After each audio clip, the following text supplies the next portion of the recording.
All right, guys. Hey, welcome to episode 60 of the Drag Driver Pete Show presented by Summit Racing. Another great show planned for today. We'll talk to Dave Curtis and Nadine of the Central Victorian Drag and Drive. That's right, that happened the same weekend of the circuit, and we're going to do a recap on the circuit. But first, we've got some good content to cover. We got upcoming events and a little more stuff behind the scenes. So, Eric, hit the intro video and let's get this thing kicked off, dude.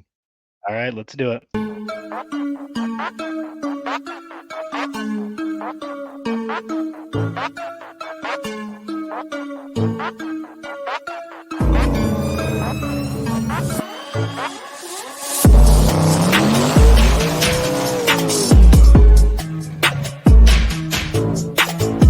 We're gonna pack things up and hit the road, try to make it the next day.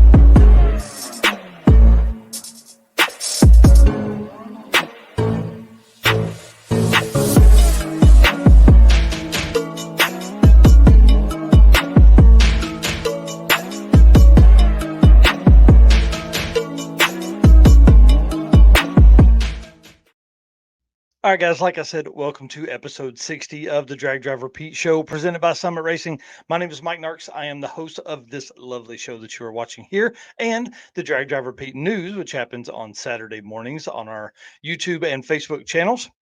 But I'm also a host of the Circuit Drag and Drive, which happened this last weekend. Mr. Eric White, my co pilot, RHM, my right hand man. Introduce yourself. Tell them what you got going on, dude.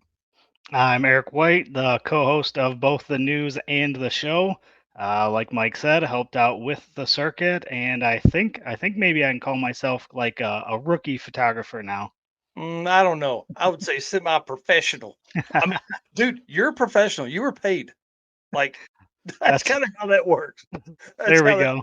Well, we're going to talk about the circuit and your adventures that were down there because you have some really fun ones, and we're going to talk about how many pictures you took and how many pictures all of the social media or all the media teams that were there took. We're going to talk about that here in just a minute. But guys, we got to start off. We got to thank you guys and girls that are out there. Thank you so much for being our race car friends.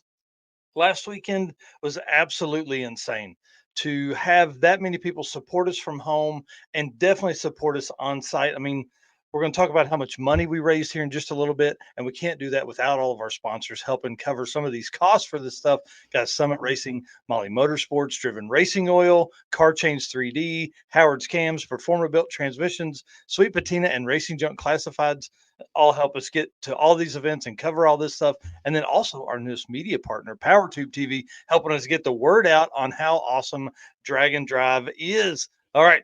Well, guys, I don't know if you know this or not, but Summit Racing Speed Legacy began in 1968 as a one-man startup and is now the world's speed shop. 4 facilities, 200 plus catalog editions, fueling your passion. They save you money, deliver fast, and offer top-notch customer service for more than 1,500 brands. In 2014, they launched the Summit Racing mobile app for easy access to speed parts. Find Summit Racing on Facebook, YouTube, TikTok, and Instagram. You can also find You can find them on the On All Cylinders podcast, which I listened to quite a bit of that stuff while I was driving the more than 300 miles this past weekend. If you like automotive discussions, this one is a good one that you're listening to right now. And the On All Cylinders podcast is a great one as well. From humble origins to the social media lane, Summit Racing stands by your need for speed. Yeah, All right. man. Look who we got in here. Tulsa Madman. I'm telling you, Cliff, we want you on the show in the next couple weeks. You are one of our guests that we are going to be reaching out to. We would love to have you on. Tulsa Madman. Cliff Parvin was our announcer for the weekend and did an amazing job. We're going to talk about how much that helps relieve stress on my end by having a really good announcer and taking care of me on that side of stuff. So And keep it up, dude. Thank you very much. yeah, and this woman right here, she That's she right. did some work. Oh man, my lovely wife Melissa, I love you, honey. You are so amazing. She says she's still tired from the weekend. I am too. It's been a struggle. I've been trying to go to bed early, but that is not what's happening. Tim Gorley here, man. Go Fast Productions, my boy, and you're going to be able to tell some fun stories for him as well. Well, let's jump into some event updates because we got a packed show tonight to keep this under 2 hours. Yes, Uh, sir. do you want to read the driven ad read, and then we'll jump into some of the events that are coming up? Yep, absolutely.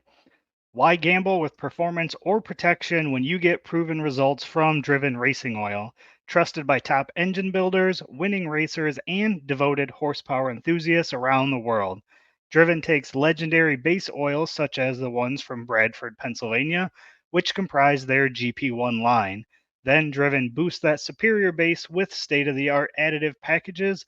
Driven's GP1 Nitro 70 not only provides anti wear protection, but can even shield cylinders from washout and fuel dilution caused by using methanol or nitro based fuels.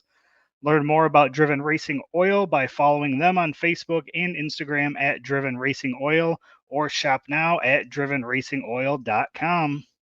That's right. Well, dude, got some sad news. This is I'm gonna put breaking news in here. This is kind of sad because King of the Open Road is sadly postponed for this weekend. So it's very sad to make that announcement. And there are events all over the I would say South and Midwest that are canceled because of some stupid storm. So we got really lucky with the circuit and had beautiful weather, but it came at a price. All the events that were going to happen this weekend have been canceled except for our boys at Cruise and Lose. They're northern enough that they can still have their event. So if you haven't left yet for Cruise and Lose at I-29 Dragway in Nebraska, you need to get on the road.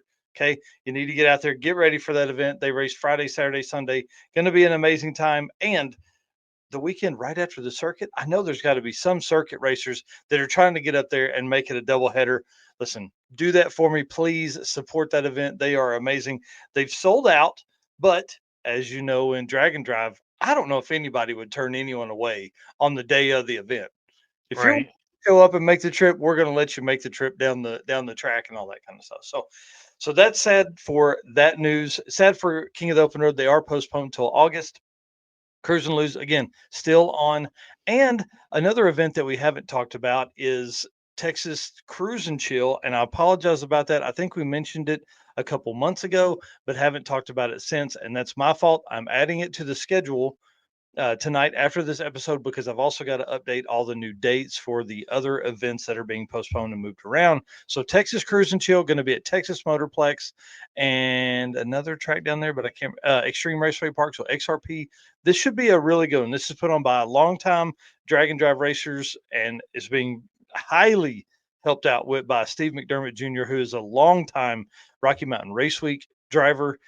This is going to be a fun event, and especially with King of the Open Road being postponed till August, this is a great way for you to get in. This event is going to take place May 4th and 5th, and if you'd like to jump on that, you can find Texas Cruise and Chill on Facebook. Probably the easiest way to find it there. And then Drop the Hammer is at the end is in 1 month, going to be May 31st through June 2nd in Michigan. I think they start at 131 on that one. Man, my brain is fried from the circuit. I can't anymore. May 31st through June 2nd in Michigan. And then on the other side of the country in Washington, you got the Olympic Drag and Drive May 31st through June 2nd. So again, another weekend in the States with two Drag and Drive regional Drag and Drive events taking place at the same time. Kind of exciting. Yeah. Yeah, that's going to be a fun one. And then we move on to Six Summer, which Eric is, we've talked about this several times. Eric is going to be there Monday and Friday. And then my plan is to drive up on Thursday of that week and hit the racetrack Thursday and then cruise with you guys into Friday and then, hang out with Eric and all that kind of fun stuff. So that's June 9th through 14th at the tracks that are shown on the screen here: Tri State Raceway, Cordova, Byron, and Great Lakes Dragway, which is the tracks we hit last year. And I can't wait to see the different route this year. So I think we are going to be a little bit further of a drive this year. I think it was like just right at 600 last year. So we're going to be a little bit further because we have the Rock Falls, Illinois.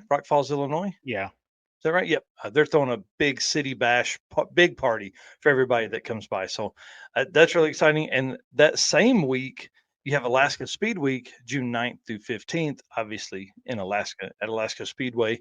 And they're going to race there and then drive, I think it's a day and a half to an airport like they did last time, and then turn around and drive home. So on Saturday, we're going to dive into like the next 10 events and what is coming up, where to be, what to look for, track count, where they're, what tracks people are going to be racing, and all that kind of stuff. So we're going to go over that on Saturday morning on the Drag Driver Pete News. All right, dude. So we got 2 events, 2 groupings of events with 2 races going on the same weekends. That's kind of wild. Yes, bring it on. I'm ready. I'm ready, because it's been pretty intense, man.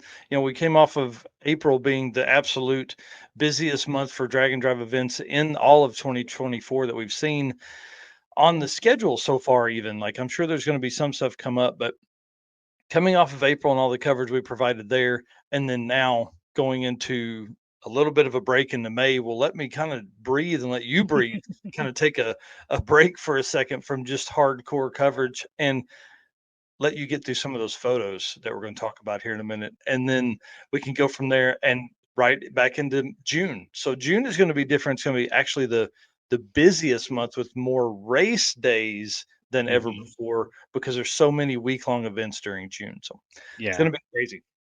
Yeah, absolutely intense. All right, well, let's jump into our co-pilot spotlight. If you're okay, I'll read this ad read. Yep. All right, attention high performance enthusiasts and sportsman class racers. Meet the MAHLE Motorsport PowerPak kit, your ultimate solution for PowerPak performance. The PowerPak pistons are made from either 4032 aluminum alloy to allow for tighter cylinder to wall clearances and improved temperature stability, or 2618 alloy to allow for increased detonation resistance. Tailored for various engine families from Small Block Chevrolet to Volkswagen and Audi, we've got you covered. What sets MAHLE apart? Forged pistons, Grafal coating, and a phosphate treatment for peak performance and durability. Elevate your ride with MAHLE Motorsport, where performance meets precision. Unleash the power within. Visit MAHLEmotorsport.com for more details. For the podcast listeners, MAHLE Motorsports. MAHLE is spelled MAHLE. And I want to give a big shout out to Adam, who came all the way from North Carolina to be with us at the circuit and hang out all weekend. I think he had a blast, but I'm gonna send him an email and ask and make sure. But I'm telling you, that dude had folks around his table all weekend long, and I don't know how many of the little Berts he gave out. Those little MAHLE Berts. Yes, that's right. I got one over here on the table somewhere. So it was pretty fun to have him there and really get his insight on what he saw from around the way and all that. So let's talk about our co-pilot spotlight, because that's one thing that we love to feature and love to talk about. And it's actually something I collect on the circuit as part of your entry, is who your co-pilot is, because co-pilots, in my opinion, are one of the most important aspects of a drag and drive team. They can make things happen. And Mr. Jack Brooks here, you know this Nova, dude. If you've ever been up close to this, I know you've been up close to it. This thing is, like, to me, this is perfection right here. Yeah, It's a it's little just the right crusty, amount. rusty. Yeah, Yep. it's just a little rough on the outside, but inside, absolutely gorgeous. Take the hood off, it's perfect. I mean, paint is perfect. Everything is perfect. Well, Jack Brooks submitted his co-pilot spotlight about Sean Bryson, his co-pilot for this last year. When asked what makes a good co-pilot, he said, "My co-pilot is a past street and drag racer with many years of experience behind the wheel." That's always good. He's knowledgeable on EFI tuning, and he enjoys the adventures involved in drag and drives. I couldn't do this without him. So, of course, we have to always ask, tell us a story about how your co-pilot saved the day. He said Sean saved the day multiple times, from chasing down a broken ground strap that kept us from making full passes to late night 1:30 a.m. parking lot fuel cable fixes. That happens all the time. And Yeah. then it said, tell us a story about how your co-pilot ruined the day. And he said, doesn't exist. 2 exclamation points, not one time. That's what I'm talking about. So please, I'm going to post a link in the chat, and then you'll be able to pull it in the description of the podcast later. But guys, please tell us about your co-pilot. We want to know. It truly is one of the best ways to make an event that much more fun, right? So I want to say thanks to MAHLE for letting us do that. That's an awesome way to say thanks to those guys. Absolutely. We All got to right, have a lot of stories coming out of the circuit, I'd think, right? dude. There were so many co-pilots, so many. Co-pilots. was great. All right. Well, I'm going to let you thank our folks this time while I get me a drink real quick. All right. So as always, we got to thank our race car friends. You guys out there watching, everybody that came to the circuit, everybody commenting right now.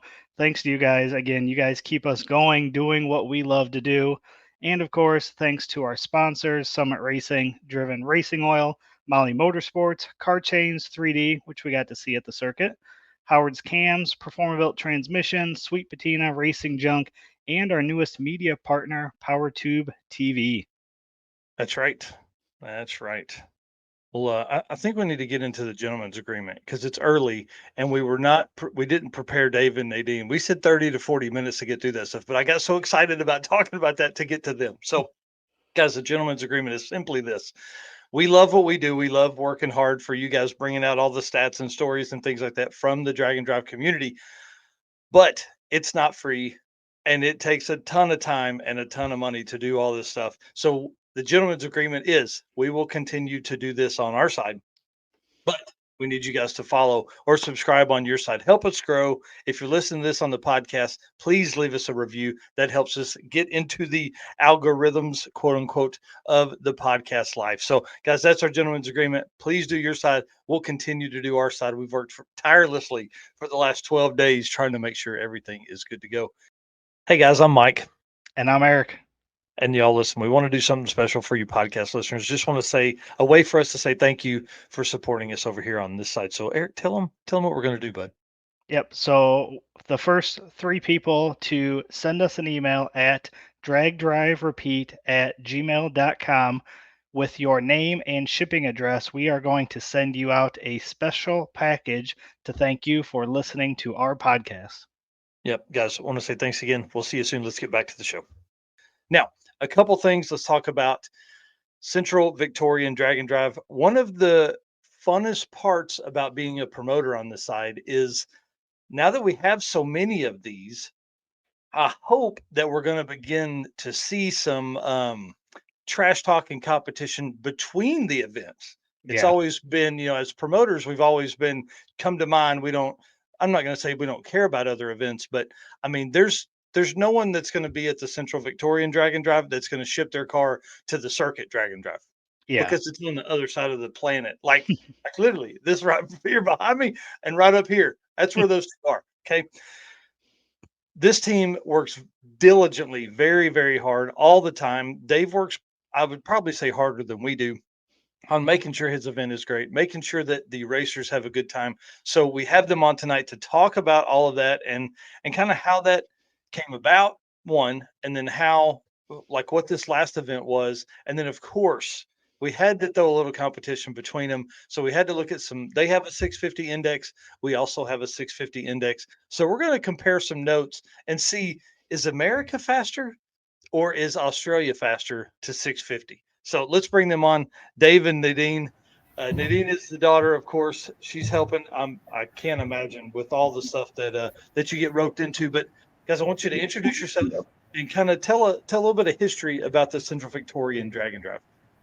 Yeah, look, without my daughter giving me a hand doing this, and our followers and our people that have done other drag and drives and just said, look, that basically we couldn't, we had to tailor to an event that was more capable for more wider audience. So we thought, well, we'll put a bit of a lid on it, and with competitor entries and the speed and the ET that basically we're bringing in, and then that sort of brings it in with the authorities and so forth. That makes it so much more inviting and welcoming to a wider audience. So it is a lot of work, and look, our authorities on the roads and racing and so forth here seems to be a lot tighter than America in a lot of ways. So trailer burnouts and road burnouts are a bit of a no-no. So. That's what I was going to ask. Now, we did have somebody get in trouble and actually get a ticket this weekend at the circuit. They were doing a burnout, and man, this police officer blocked the intersection, blocked them in. got their driver's license, told them to pull over to the parking lot, and then Yeah. Definitely can't do it Yeah. here. No. so dang, the towaway zone if we do that. So it's wow. it's not. So it's sort of, as I said, we've got some really, really good people that come along and support us, and some can come this time and some can come next time, and the economic climate sort of tells us that sometimes it's going to be a little bit thin on the ground, and it's got to fit in with other events that people do regularly, and some are national races and some are just unlike no different to us. We just do this for the love of Well, and the one thing that's great about regional stuff is we don't have to have that crazy high entry number to make it make sense. If you have to cover 5 days of a national level track, I mean, you could be in trouble. The costs are up there, and look, for us, we started at, I think we had 40 something numbers on, and I think we end up with 28 and a few dual driver entries, that jumped in the car, and it was a bit of a rent a car there at one stage where had multiple drivers in one car. So that's, and passenger passes and so forth, and it's about sharing a bit of love around, and I'm not selfish doing this, so anyone wants to have a drive in my car, there's the keys. I don't care. It's not another reason I need to come over there. Exactly. The keys are in the ignition. You just got to be able to drive a right-hand drive car. That's all. I don't know if I could stick shift with my left hand. Oh, you'd be right. As long as it's auto, I'd be fine, I think. Yeah, it's only power geared, so it's fine. Right. Well, tell us a little bit about where you guys went, what the scenery is like there, and then of course they can follow you on Facebook and see all the pictures. But were there other media teams there and things like that? No, well, look, it being in Mildura, which is the top of northern Victoria, northwest Victoria. It is really in the corner of the state. So we have people that actually drive 7.5 hours just to get there, So wives, kids, and so forth. So we're trying to make it as family friendly as we possibly can. And look, we just say to people, however you get it to there, we're starting at Mildura. Being lack of tracks and costings of the facilities, and this time of the year we're nearly coming into winter here. So we're only a few weeks away from winter. So, with our dividing range that comes through the middle of Victoria, if you come down lower than the range, it's wet. It's 5 to 8 degrees cooler than what it is back in the northern part of it. So, this is where we've had to tailor it to there. So, yes, we did run it 3 days there. The Sunset Strip at Mildura, the guys and girls there that run that are just fantastic. And Mildura itself has got plenty of food, fuel, and accommodation, and very welcoming. Very, what would we say? We'll go back there again. We're looking at going there again in November.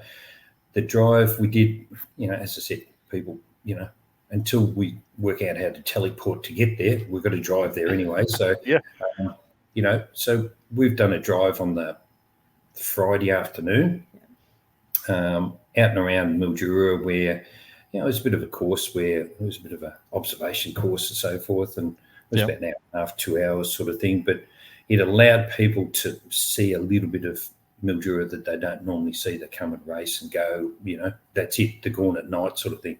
So it was good just to have people, trotting around town in their cars and seeing a few of the sites. And then we end up back near we teed it up with the local hotel on the main street, which is a very, very busy 4-lane highway that basically runs from Adelaide to Sydney. And there's an acre block of land right next to the hotel. So we did a car show from 3:30 until about 7. And that's awesome. People filtered into the pub for tea, so it worked in good. And then one of the local guys there runs a bit of a cruise club, bit of a show shine of a Friday night at local auto barn about 8 o'clock. So we fitted in with them as well. Yeah. So, you know, So it when you just sort say of- when you say they snuck in the pub for tea, is that code for some beers?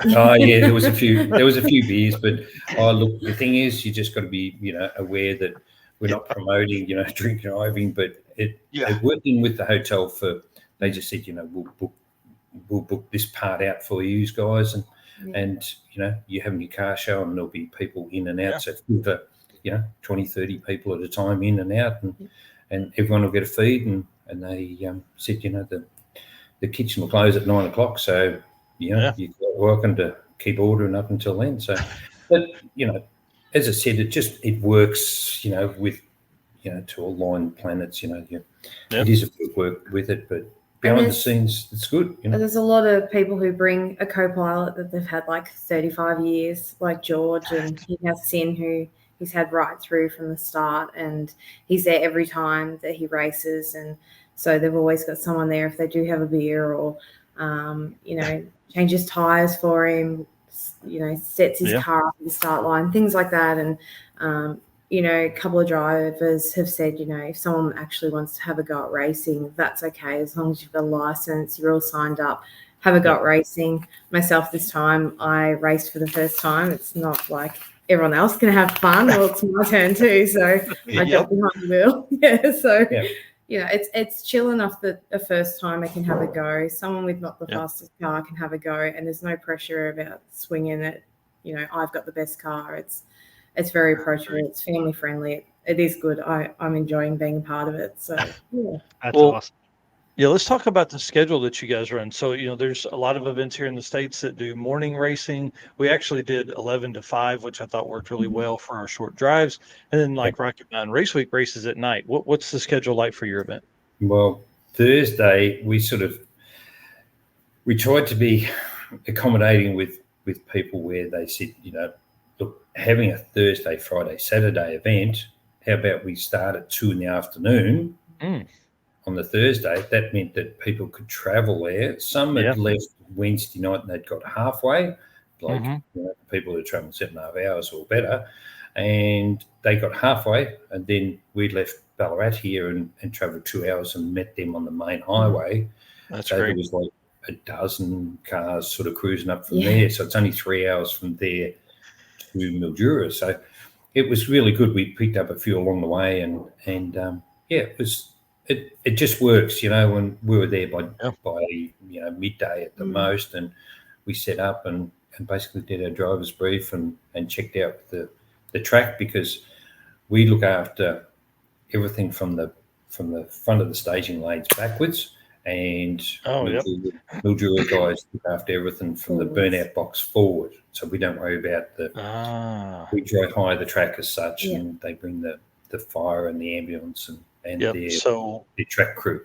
So that's one thing that we're looking at doing is we'll get them to the lanes, and then the track will get them in the lanes. Like they'll get them in the burnout box. And I think that moving forward, I think that will help us as far as because the way our track was set up, it had like 4 lanes over here, then 2 lanes right here, and then there were another 2 lanes over here. And so everybody was trying to get to the shortest lane, but it meant there was just this circle of always who's going where.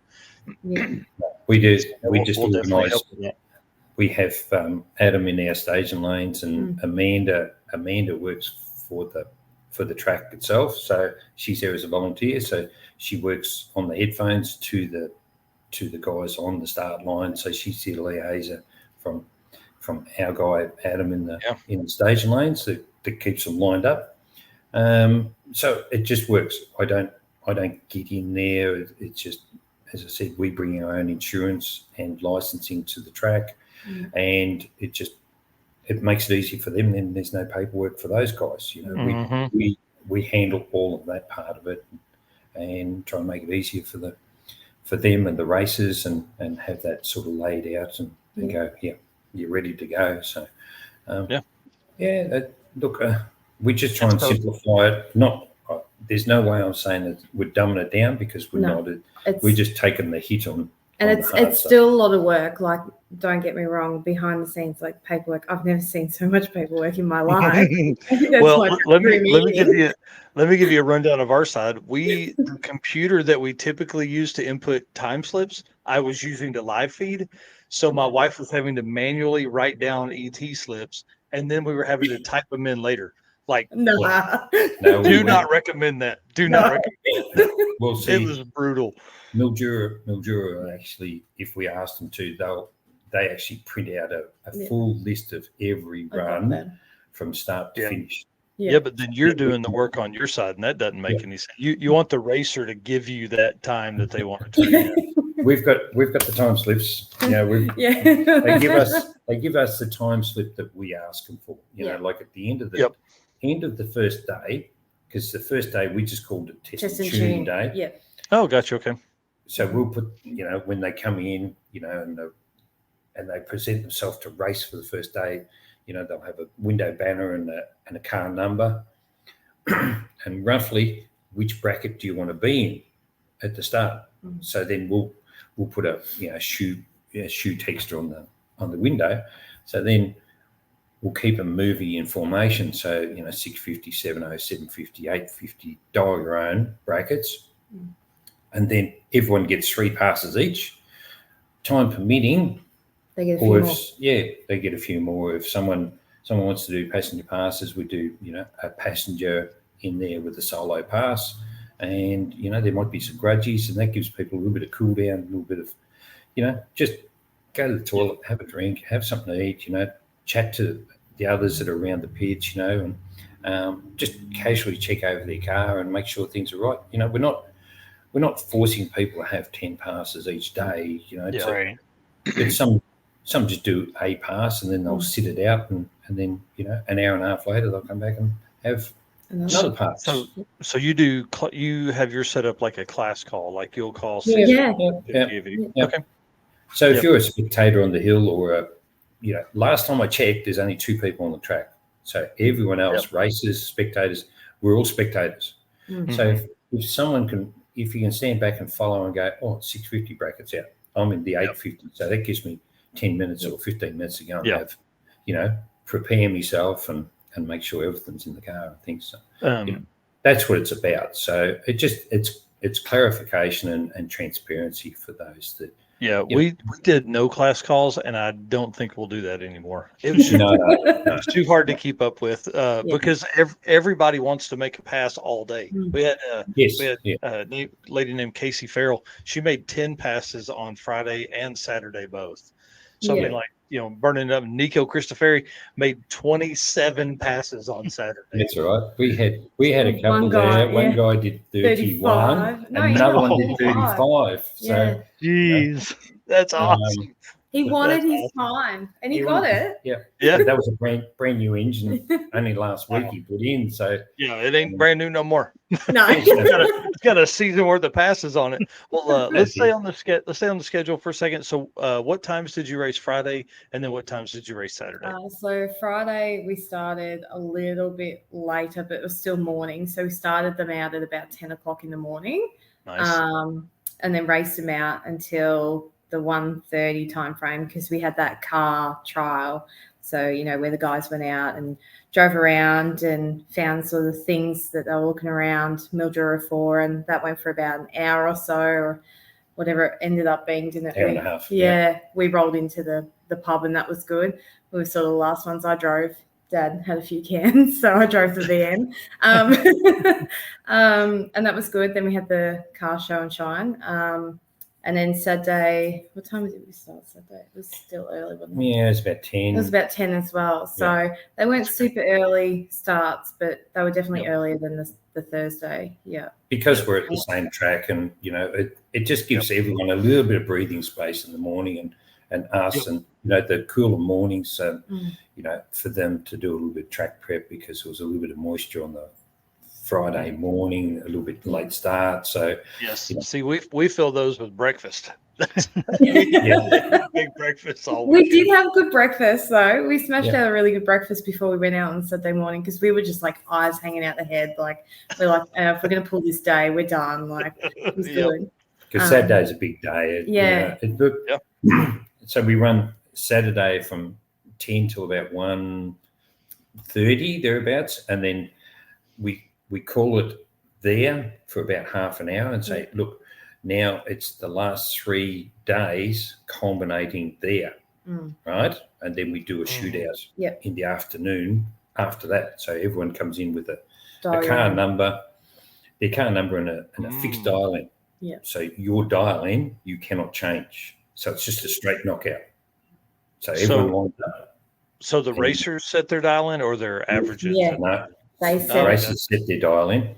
So we just take that, take it up, give it to the tower.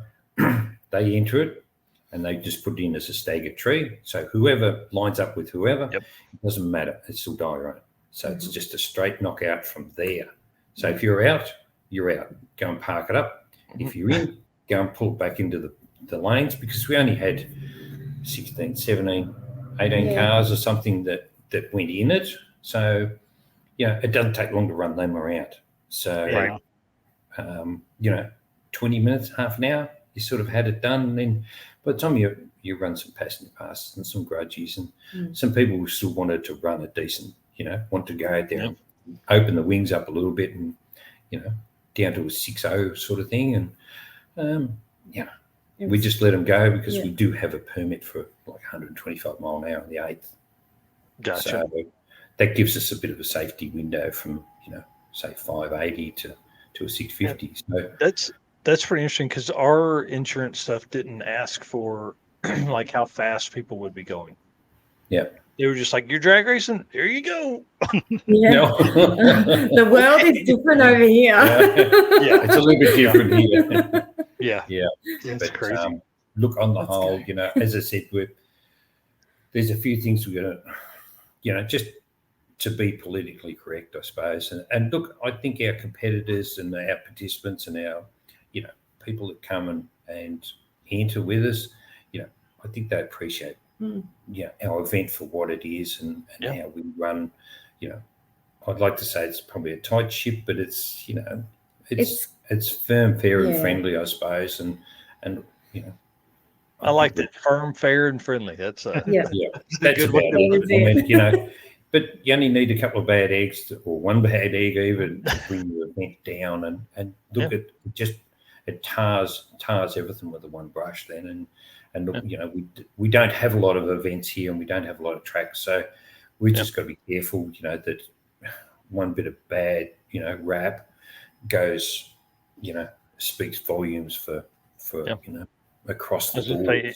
It could certainly create struggles for you guys, because as small as your community is, it could be very tough if you have a hard one. Well, I know Eric was wanting to ask about some route stops and things like that. Yeah, what did you guys do for route stops each day? Yeah, so we didn't get to drive between tracks, obviously, but our big drive was obviously on the Friday afternoon when we did do like the car trial run. Like Dad said, a lot of our competitors, like our entrants, did have to drive a fair distance to get to Mildura, because there's just no tracks in Victoria that are open this time of year or are currently running. It's or in our dollar type. That's the other thing. We are a small entity, so funds are pretty small for us. So getting access to somewhere is very, very difficult. Our drive was essentially on the Friday afternoon. So people were out for an hour and a half, did a fair few Ks on that, or driving to and from was the Thursday or the Wednesday afternoon, coming up to Mildura and then driving back home on Sunday. Like, we didn't push them to do anything too crazy. The next one, we've certainly planned out that they will have to put a bit of effort in. That was our feedback for sure. And plus in Mildura, seeing as it's so far away from everything, and you've got to go through the desert to get there basically. Look, we've just said to people, you can't, there's no E85 on the pump up there at the moment, and there's a tank going in at the moment, and look, that's going to open the possibilities up for a lot more people in the area, but also travelling there, that they don't have to take so much fuel. And see, our laws here, you can't take any more than 200 litres of fuel without a special permit. right? We speak in gallons. What does that mean in gallons? That's like 44 gallons. gallon. 44 gallon. Right? Oh, that's a bunch. Yeah. Yeah. So when you're traveling a distance and you can't actually buy it commercially, then it's only if someone's got it stashed away that, that they might have a spare 44 lying around that, oh yeah, I'll see a few gallons here and there sort of thing. So, we have one competitor here from Ballarat. He runs his Track Hawk. Just basically it's an E85 car. He can run it on flex, but as he said, it takes so many tanks of fuel for it to get back to where it needs to be and it's tuned for. Then something with 960 all wheel, you're going to be running that on an inferior fuel. Like we have the shittiest fuel. You're going to ruin it. Yeah, you're going to ruin it real quick. But the likes of my car, I can just tip in 98 fuel here, which is probably your lowest grade fuel over there. What you say? 98? You mean 89? Yeah, ours is 98, but it's a different rating. Rating. Okay, I'm like, wait, hold on a minute. What's your lowest grade of fuel there? So we have 87 at the pump at most pumps, and then that would be it. That would be it. Okay. Well, that's mean of them to put that at 98. Yeah, it's I got all excited. I'm like, it's just not. It's not pretty. So it's race car stuff. No wonder it's so expensive. Yeah. So that's opening up a different window now where they're going to have E85 on tap up there. So a lot of people will take enough fuel to get there and then use there and then fill up to get home, and have it up their sleeve. So instead of carrying, the E85 question is one that every promoter has to, and we have to, but dadgum, like y'all are the ones running E. Like you figure it out. I don't know, but I figured it out for my guys. But there's several E85 stations here, obviously in the Midwest of where we're at. So, and look, most of those, most cars that suck a E85 is probably only going to get, 2.5 miles to the gallon. That would be probably. No. Like with some of the tune stuff, I would say these guys, like with a big turbo car, an NA motor, that motor's only making like 400 probably. So some of these guys pulling a little trailers getting 10 or 12. Oh yeah. Miles per gallon. Now I don't know miles per liter. I don't know. That that math doesn't exist right here. Yeah. Listen, when I come over there and I'm driving your car, you just tell me when we need fuel. You're welcome anytime. Yeah. That's awesome. But I heard you guys say you did I catch a hint of like they were searching around or something, like you were doing some scavenger hunt type thing? On the photo, it was a bit of had to look for some weird and wonderful stuff on the sides of the roads and signs and objects and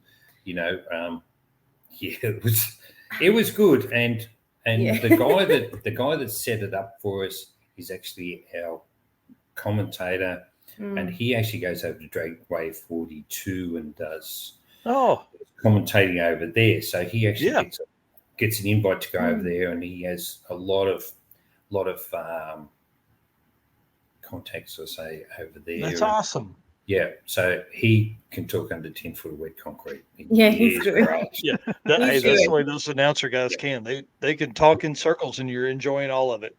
Aaron Robertson here asking, did someone say scavenger hunt? So with ours, we gave him a checklist, and everything was worth points. And Aaron Roberts and Danny Odom, both teams scored the exact same points. The same I did. It was like, oh crap! So they split the money. But I love that kind of stuff. I really do, and Eric knows I do, because I spent hours and hours and hours looking at what people should do and all the scores and that it should be and things like that, just because I feel like it gives the co-pilot and the driver something extra to do while they're driving. Oh yeah, it made it interesting. Like I was driving the race car and like I couldn't focus on anything else. I'm like trying to remember what I'm doing with it, and Dad's like sinking cans. I'm like, no, I think we were meant to see something at this point. He's like, yeah, it's all good, it's all good. I'm like, no, Dad, seriously, like I think we were meant to look at something. He's like, we're the ones putting on the event. We can't win this. No, we can't be winning this. So. That's More awesome. cans. More cans. Right. Yeah. No, look, it was more about just getting people out and having a bit of a drive around, and it was just a bit of a diversion, really. But the next one we're going to do a poker run as such, so that'll be a little bit more, where not just the co-pilot gets a card. It could be 5 people in a car, so they could be all entered in it too. Yeah. So it's more about the participation of getting, see how many you can get in the station wagon. And, I see you thinking. Stop. Yeah, I really like that everybody in the car gets a card, and then you can shuffle those cards, make the best hand. And look, it doesn't matter who's in whose car. It's more about just getting cars out and being seen and heard. It's and the locals they do take that on board, that you are behaving yourself, and they do appreciate that the cops aren't sort of getting drawn to it as such. Yeah, we had a little bit of the opposite of that. We didn't behave ourselves. Get us in trouble. That's the way it works sometimes. So what's something that you learned from this event that maybe you'll implement in your next event? Definitely driving. We need to drive. I know it's difficult when people live so far away and we are limited for tracks. So driving. It was fun. I think a lot of people that did have E85 cars were a little bit reserved taking their cars out any further than they had to. And we had to be mindful of that too, because, the fuel was like Mad Max. It's very, conservative on fuel in a lot of ways. So, people were asking, have you got a spare 20 or, a spare 5 gallons of E85 to get us through for the next couple of days? And, I give away 5 gallon that I had, and I think I had 20 gallons on board myself, and another 8 or 10 gallons on the drawbar of my little 6x4 trailer. Yeah, and that was the life of a promoter. Yeah, well, you try. I have it, it's yours. It is, and look, it's one of those things where a lot of people just, if there was any issue in the car park or the, any of the cars, people jumped in and we need a hand, jump on. Yeah. So the mateship and so forth is awesome. It is awesome. Yeah. Well, let's jump into some class stuff. Like let's run down through I'm gonna let Eric run the top 2 of each class, and you kind of tell us a little bit about this, because you guys had some very, very tight margins, and especially in this DYO class. I'm looking at it, but I'll let you take over. Yeah. It looks like the winner of DYO was Brett Chapman with a margin of .0022. Yeah, he just pulled that out of nowhere. Like he drove really well. That was incredible. Yeah, him and his brother. A little bit of backstory to the car. Him and his brother had bought this 1980 Camaro. It's still left-hand drive, 502 crate, turbo 400, corporate 10 bolt in it. I think it's got the 8.6 or 8.8 or whatever it is in it. Yep. Runs a 308 diff gear, 275 60 tyre. And anyway, the 2 brothers, the one with the Trackhawk and him, had co-bought this car and it's come out of the States. So So it had a 1050 Dominator on this thing with adapters and a dual plane manifold, and it was just it had this really sluggy 60 foot. Yeah. And he said, "What do you reckon?" And I said, "It really needs an 850 back on this thing. It's we just need to pull all this crap off there and put that on." So I got a loaner 850 brawler only last Tuesday. I put it on, and he was loading the car on the trailer on the Wednesday. So I put a spare one on. I got loaned. I put on in the driveway here at home. Didn't even change the jets, set the mixtures and the idle, and put a new air cleaner on it, and put it on the trailer and sent it. That's Didn't awesome. change it. So his split from the first day to the second day was 000. That's crazy. Wow. But then the third day he was only 0.0022. So hats off to him for and the thing went 667 something or other. Wow. Yeah, So it's whatever. fast too. It's not like it's slow. Yeah, no, It's it's slow, but it's on just pump 98 fuel. So it's no, just as I said, really, really happy with a fail-safe thing. He broke the yoke out of it in November. And our last one. At our last one, split the yoke clean in half, and it was a strange yoke, but it was only a cast yoke. So we fixed that over the Christmas break and got a yoke in, a billet yoke and so forth, and a new tail shaft, and actually made some old style slapper bars for it, just got diff hop and so forth, and look, sometimes just the simple stuff works, and that's it. He loves the car, loves driving it. He loves foot to the floor. That's it. That's awesome. Yeah. So it looks like second place in there, and I'm probably going to screw up this name. That's Tazia. So that's actually his brother's partner. Nice. Yeah. So sort of, and that's the first time she's ever raced competitively as such. Really? Yeah. So that's she's done a little bit of testing at another strip, but that's it, and that's basically her drive car. So it's a LS3 powered VF Commodore Ute. Yeah. Okay. Yeah, we need some of those. We need some of those here in the States. Yeah. I'm not going to say El Camino Ute because it's not El Camino Ute. It's a Commodore Ute. I'm sure you guys get that quite a bit whenever you're talking to us Americans. The Ute owners, I'll tell you. So it looks like her margin was 0.0179 for second place. Yeah. And then we had one of the locals here in a Falcon with a 351 standard stroke 351, and he got a bottle on it. So to have a bottle car, he doesn't put a stupid amount, 150, 175 of gas in it, and his margin was 0.0209, and then fourth place was 0.0210. Oh wow! So very close there. Father and son new build in a first generation Commodore with a Holden V8 in it. So that first time racing it. So, and his dad's got a 69 Pontiac Firebird. So with a 400 in it. So he's looking at bringing that next time. So we've got some interest, different cars, demographic of cars and people. It's just, it's very wide and varied. Yeah. Is the DYO one of your bigger classes or the biggest It class? is. Yeah. That's pretty typical with a lot of events lately. It is. So let's jump in the 850 class. It looks like the winner of that was Mick Roberts.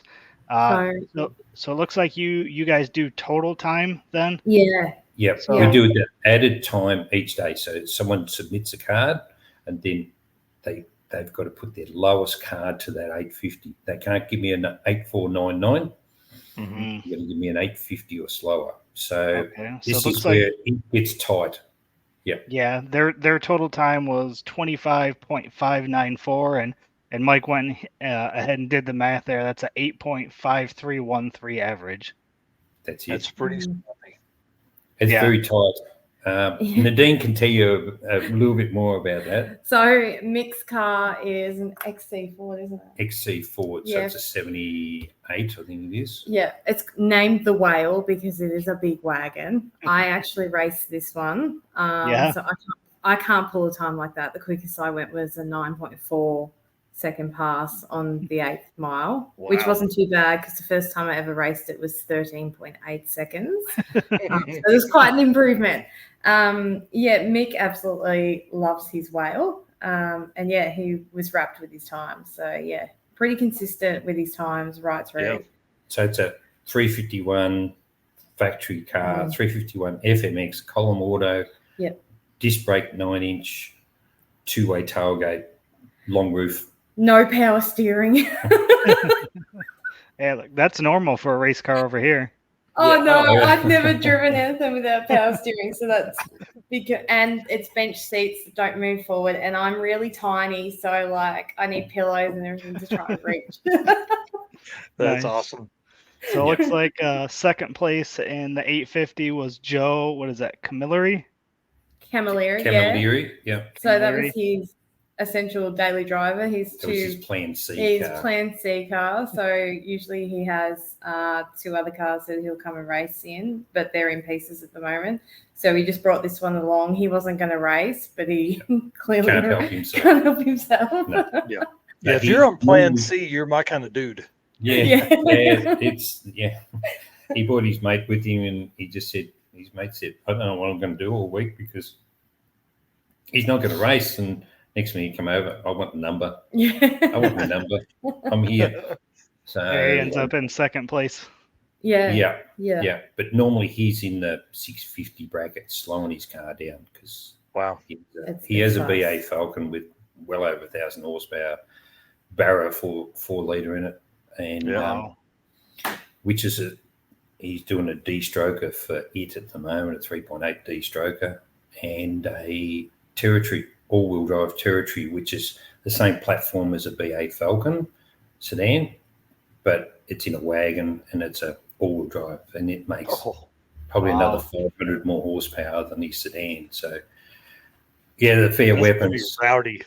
Yeah. So for him to try and slow them down to a 650 is more of a craft than trying to go faster. So hence why, these guys are, sometimes it's more of a feat to come slower than what it is to go faster. And they enjoy that because they're not braking crap, they're winding the boost right down on it and just having some fun for a change instead of beating the snot out of them, Yeah. And, people so we get into the 750 class. Looks like Daryl Harding won that with it's a 22.782, which ends up being a 7.594 average. Yeah. And he's got a little shovel-nosed Mustang, 4-stud Mustang with a pretty stout Windsor and manual in it. So for him to wheel it in there, it's a great effort. And he's one of the long distance travelers as well. So he's traveled that distance. So hats off to him, and also to second place, Brad. He'd lost second gear in his Turbo 350. So it was a 8,000 in first gear, slammer into top gear, and driver out the back. So wow. But didn't stop him. No. Yeah. I was going to say still ended up with a 23.6, which is raced right through. 788. Still raced it. Yeah. So awesome. hats off to them. The stout performers, and did they like coming? Of course they did. They loved it. Family and wife and kids there, and so forth. So it was it was good. It was awesome. Good. Then we get into the 7.0 class, and I'm looking at these, and these numbers look real close. So the winner is Steven Ibsen. Iverson. Yep. And so he finished with a 21.057, which ends up being a 7.019 average. Yeah, very tight. And he actually, him and his wife and daughter jumped in the car, drove it out the drag strip on the Friday, got down the road, turned right, went about half a mile down the road, and stopped dead on him.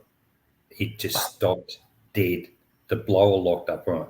It's got 671 Holden V8 in it. The blower locked up. The rotors had actually locked up on the back plate. So anyway, they got it back to the strip, pulled it apart, and basically cut up a couple of Coke cans and to give him some shims on the back bearing, and a couple of other guys from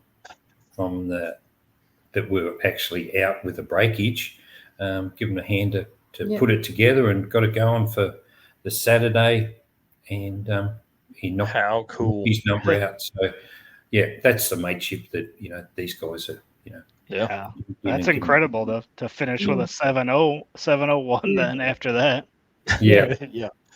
But they had an absolute ball. Yeah, that's awesome. Then it looks like we got Jamie. I'm not going to try to pronounce that. Maslikov. Yes. Yeah. So he's name. another one of the long distance drivers. He did 35 passes. Oh, wow. And finished with a 7:039 average. Yeah. That's crazy. So he's got a black XY Falcon GT. Very, very nice car. So Very cool. yes, his wife and she's an avid supporter of him, and he's got some cars. And he just said, Dave, which car am I going to bring? I said, Jamie, I don't care which car you bring. Any of them can come out of the shed and race and have some fun with. So he bought this with a brand new engine in it last week. So he just went round and round and round and round, and he said, I haven't worn it out yet, so I'll just keep going, all right? I've still got tyres and I've still got fuel. So, and it's running on 8 cylinders, so we're off. Yeah, so he had a ball, absolute ball with it. That's awesome. So that looks like probably one of the tighter classes then. Yeah. It was. And Michael Ryan, first time racing, he's got a Commodore Ute with a twin turbo LS in it, and he was having a few issues with it, but seemed to get it together and have a bit of a flick around on the laptop to get the tune happy on it. And he handed me a card for that, so it was he was happy. So Then it looks like we get into the 650 class. So winner of that was George Hotsey with a 19547, which ends up being a 651.56 average. Yeah. So his co-pilot Sin, they've been mates for, I would say, 40-something years, and their parents had worked at the Ford factory in Geelong when they lived in Geelong and so forth. Sin still lives in Geelong, and George lives in Melbourne now, but Sin's been his co-pilot and wheelman for, I would say probably 40 years. That's awesome. Yeah, they go everywhere together. They're just like joined at the hip. So, they're great guys. They bunk with us in Mildura with Nadine himself. So, we shared our accommodation with them as we do, and it's there were several motel rooms with us that had 5 or 6 dudes in them. Everybody trying to save a little bit of money, get out there and do that. It does. It looks like second place was Rocky with a 19.599, which ends up being a 6.533 average. Yeah.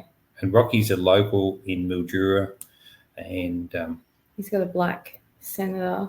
Like VZ Commodore Senator, 3rd generation Commodore with a LS, turbo LS in it.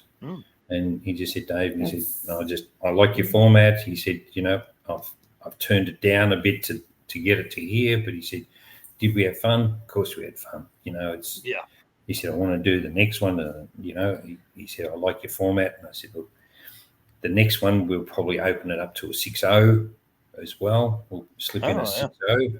So that might just, let a few of them, put the up button a little bit. So, let them run a little bit nicer to that. So, as I said, we're just trying to get in with I suppose making everyone still feel comfortable with where they're at. So, and looks like you came in 3rd in the 650 class, huh? Well, it can't be seen to be winning it, so we just put a time card in. Just put a time card in each day, but look, our competitors, you know, and I mean, let's be honest. You can win your own event. You can. No, it no, doesn't it look doesn't look good. It'll push people to want to go faster than the promoter. Yeah, it does. And look, so many people say to us, "Oh, it's good that you actually, you know, you're in there, you're competing." And Nadine jumps in another car, and I jump in my car, and you know, we do passenger passes and that, and you know, we try, because I didn't put this event on for everyone else and us not be part of it too. You know, it just wouldn't be right if we pulled up in a Hyundai Excel to run this event, would it? Just the credibility just wouldn't be there. So it's too hard for me to try and Eric, when would we have had time to make passes, dude? I don't know. I have no idea. I thought we were going to do the media race, and I wouldn't even have known if that happened, to be honest.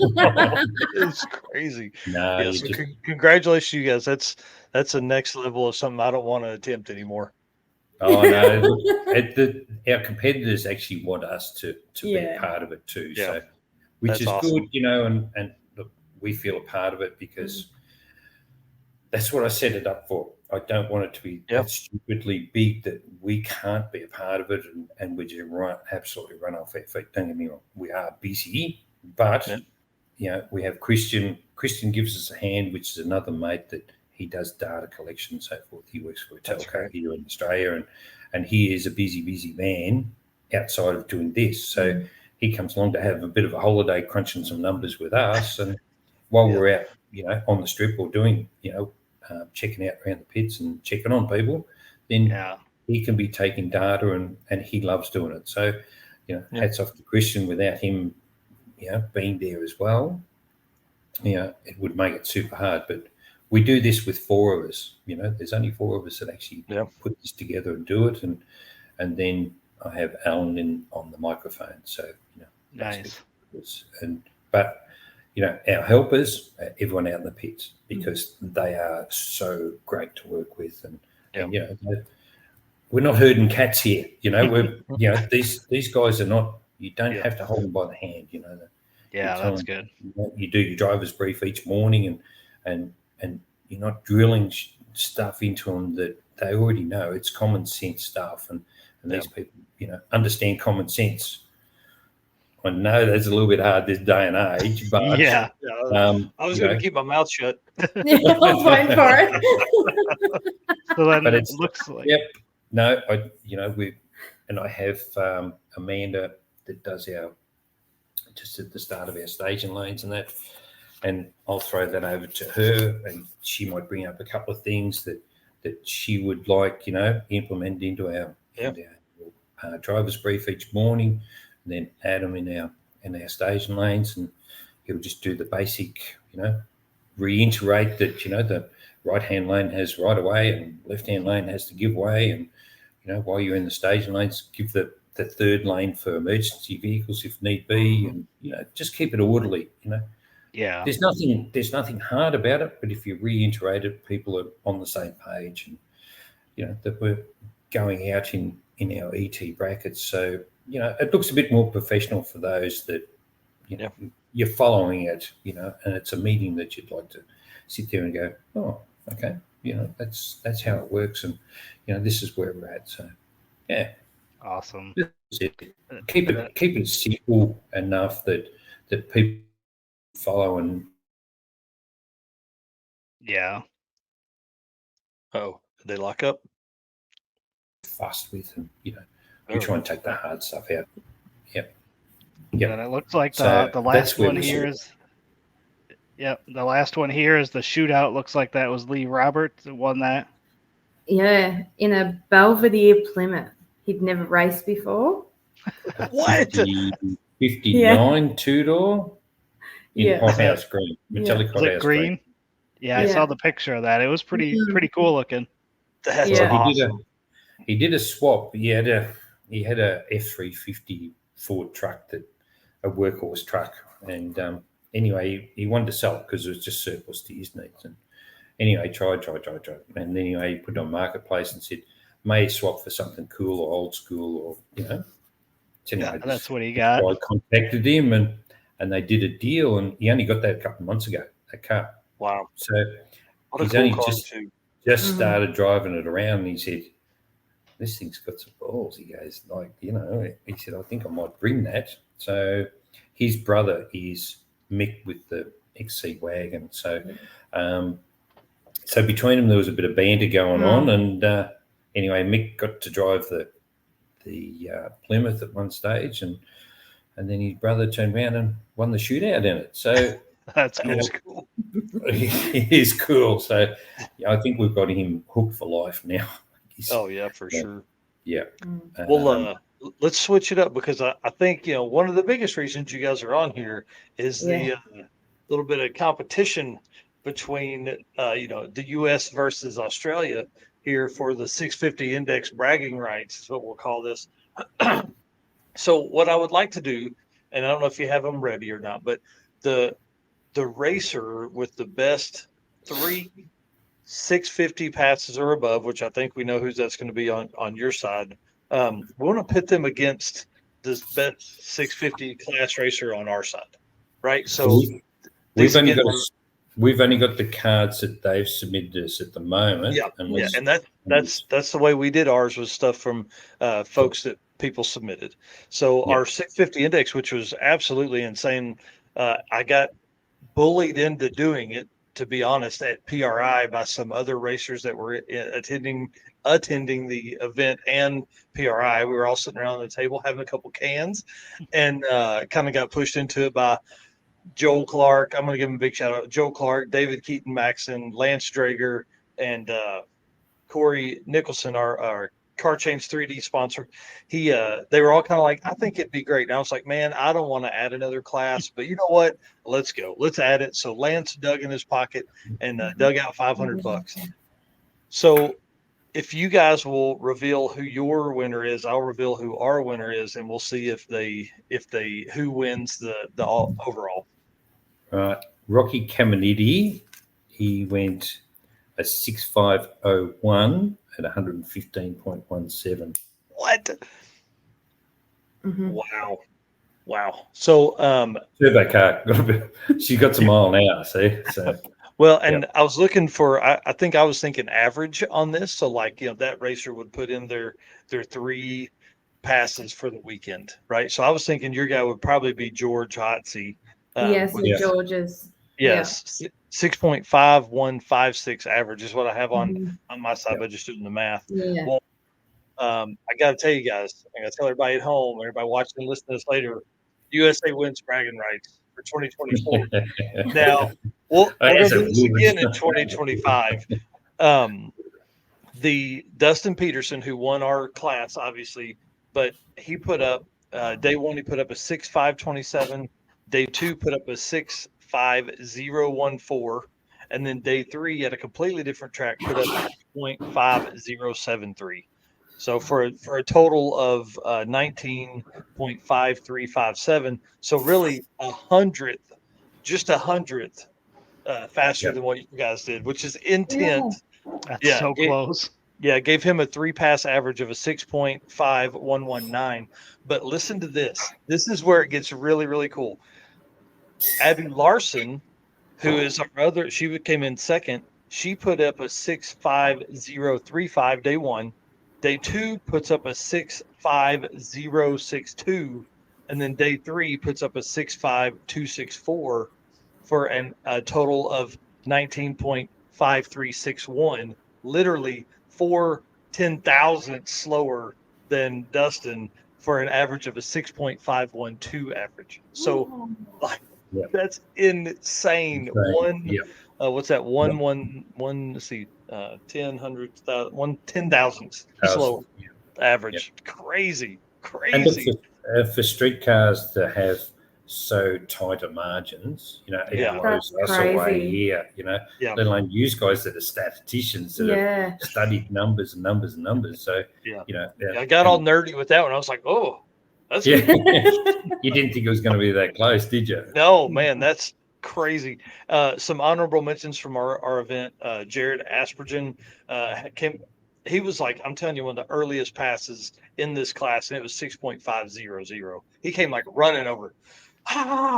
perfect pass for the class. Absolutely crazy. Jonathan Shaw with a 6.510, Jonathan Perkins with a 6.518, and Keaton Maxon, the entire reason we have the class, 6.5153 as a pass. So, and we had a bunch of passes that went under, but we don't collect those. So what was your reaction time for your 6500? Ooh, I don't know. That's a good question. Somebody tag Jared and tell him to let us know what his reaction time was. Yeah. Because that's the next thing we collected reaction time last year for the passes they submitted, and then ran a reaction time challenge within that. But we didn't have a sponsor for that again this year, so we skipped it this year. But I think we'll be able to next year because man, that might be splitting hairs next time. You might need that to split hairs. So that's exactly right. That's exactly right. Well, you guys have another event because you like mental pain. You're going to do a second event in 2024. So give us some kind of rundown on that and the dates and where it'll be. Yeah, we're looking at doing one in November. We're just waiting for the confirmation on the dates at the moment. Yeah, so it'd be around 8th, 9th, like 7th, 8th, 9th of November. So we're just same tracks, or same track. Only due to the fact that trying to get the tracks at the moment is just it's very difficult. It is very difficult with the sparse amount that we've got, and look, the cost of the tracks is another. And, we've been approached by one of the main tracks just outside of Victoria here, but at 10k an hour to be there and not being able to run under. It's insane. It's 100k for the day, and my wallet's not that deep. I'll give you the tip. It's man, that's so costings are just we have a budget to run to and that is in it, and they sort of wonder why we're not there to race at their track, and well, come on, be realistic. So could you run under like a test and tune and open it up to some other racers? I mean, I just can't imagine trying to cover that kind of cost. No. And look to deal with the Mildura track, and our budget that we run to, it's achievable and they're great to work with. So, and insurance, let's be honest, insurance. Well, I guess that's a good point because then you're going to need to cover everybody else, and you don't know who's going to show up for a test and tune. Yeah, I was just trying to think. So the first couple of years, that's what we did when we were kind of in the, I think once we surpassed I think it was like 50 cars, it really got too hard to manage and trying to get in with the test and tune because we were basically bringing a whole nother test and tune to the track. Hence why we do. So, man, I guess first day is our test and tune for us because we do, as I said, we do our window banner and our car number in the vinyl, put them on, and then we'll texture a bracket that they want to run on the first day. When they hand in the ticket at the end of the first day, we will give them now a bracket vinyl to put on the windscreen then, and so for the next 2 days they've got a vinyl to say that they're in dial your own or an 850 bracket or whatever, and then that gives people a chance to change before they give me a ticket on the first day. It's not hard, set, fast. So your first day is your test and tune day, and get a feel for where it's at. And somebody thinks they're going to come out and run 7.0s, and suddenly it runs 671. They're like, that's bad. We can turn it up a little bit, maybe beat Dave this year. Yeah. And look, it's about giving them the opportunity to go either 650 bracket, then slow it down for the 7.0, or put it in dial your own. So there's three options there for them. Go and put a bit of ballast in it, or and even having a passenger in your car to do a solo pass, that still counts in the mix. So they can still put their card in if they want a bit of ballast in there to go slower. So see here in the States, you can't run faster than a 14.0 quarter mile with a passenger. Yeah, there you go. And see, they allow us to go. Full tilt. Yep. Yeah. That's awesome. Well, so there is a few similarities, but some totally disparities. You can't do burnouts on the street. No. You can't modify your car heavily, but you know what? You go make Down a the strip. sprint down the drag strip with your buddy. All good. That's awesome. Well, I hate to kick you off, guys, because this definitely will not be the last time you're on here. I promise. But we've got to get to the circuit stuff, or we're going to run out of time. So tell everybody where they can find you guys, Yep. where they can keep up with stuff, and for the folks in America that want to make the trip over, or the folks out of Australia that want to make the trip over, please do. I think this would be a really fun event. So tell them where they can find you. So you can find us on Facebook at Central Victorian Drag and Drive. That's pretty much where you'll find us. We're trying to get Instagram up too. Easy peasy. And yeah, we'll have another event in November, 7th, 8th, and 9th of November. Yeah. That's awesome. And thanks for having us. Yeah, thanks for having us. Yeah, thank you. We appreciate the insight. I definitely learned some stuff. Eric and I were both making notes when you were talking about a ton of different context there about all the stuff. So we'll be reaching out. I mean, Dave, we message back and forth pretty regular, keeping up with all that kind of stuff. So I just want to say congratulations to the U.S. on taking the bragging rights for this year. But I know that's probably going to be. That's a pretty tight run there. That's a 0.04 difference. Not even that 0.004 difference on the averages there. So pretty intense. So. Hats off. All right, guys. Yep. We'll get some trash talk artwork done up here this week and get it posted on both pages. All right, guys. Thank you so much. We appreciate you guys coming on and spending the time with us. Thanks, guys. Thank you. Thanks. Bye, guys. Dude, what a fun time. Listen, I'm telling you, one of these days we're going to find us a sponsor that's going to let us go over there. That's going to be the goal. That will be our goal, is to go do Central Victorian Drag and Drive. I really like the format. Sounds like a lot of the style of event that we run with the circuit, Yeah. Laid back, not going to say easy, but relatively fun and moving out there. So Right. why don't you do us the Howard's Cam community segment, because that's what we're going to use to cover the circuit Drag and Drive this week. All right. Howard's Cam was founded as a racing cam manufacturer almost 80 years ago when Howard Johnson created Howard's Power and Racing Equipment in 1945. Howard's Cam has always used on-track experience to design the most powerful designs. Today, they have an even greater group of experienced racers in circle track, drag racing, road race, mud bog, and marine. They use all this input plus the most advanced computer software to design the most competitive race-winning products. From pioneers in drag racing and oval track to cutting-edge marine development, Howard's Cams is at the forefront of the industry. So if you guys need any valve train upgrades, reach out to our buddy Luke B at Howard's Cam, and he'll get you hooked up. That's right. Well, guys, like we said earlier, the Howard's Cams community segment this week is going to include our circuit drag and drive recap. Again, this is Circuit 2024. Absolutely crazy stuff. I want to say thank you to Summit for coming on board as the presenting sponsor of this event. Couple things by the numbers real quick. Excuse me. Counting it up yesterday, 161 cars on site. No How way. crazy is that, dude? There were a lot of people that came the day of the event.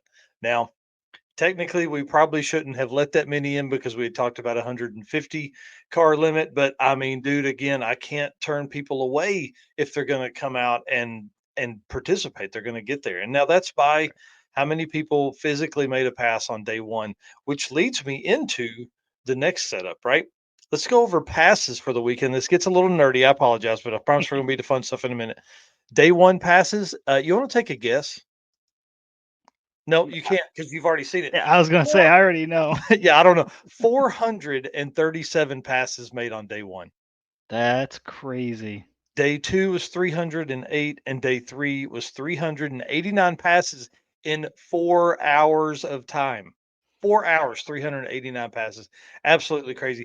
Biggest class of the event, obviously you versus you. We talked about that DYO style class. 85 cars in that class. We awarded the top three, and Casey Farrell, I am sending out your trophy as soon as Travis Wise gets it done, and I apologize for not having it on there. I had a top two for every class written down, and that's what he printed. So I apologize because we did out until 3 on that one. And then this next biggest class was 650 index with 16 cars in it. Crazy. Yeah. Yeah, I 650. never would have thought about that. Never would have thought we'd have had that many. I want to give And a you huge almost didn't even want to do it.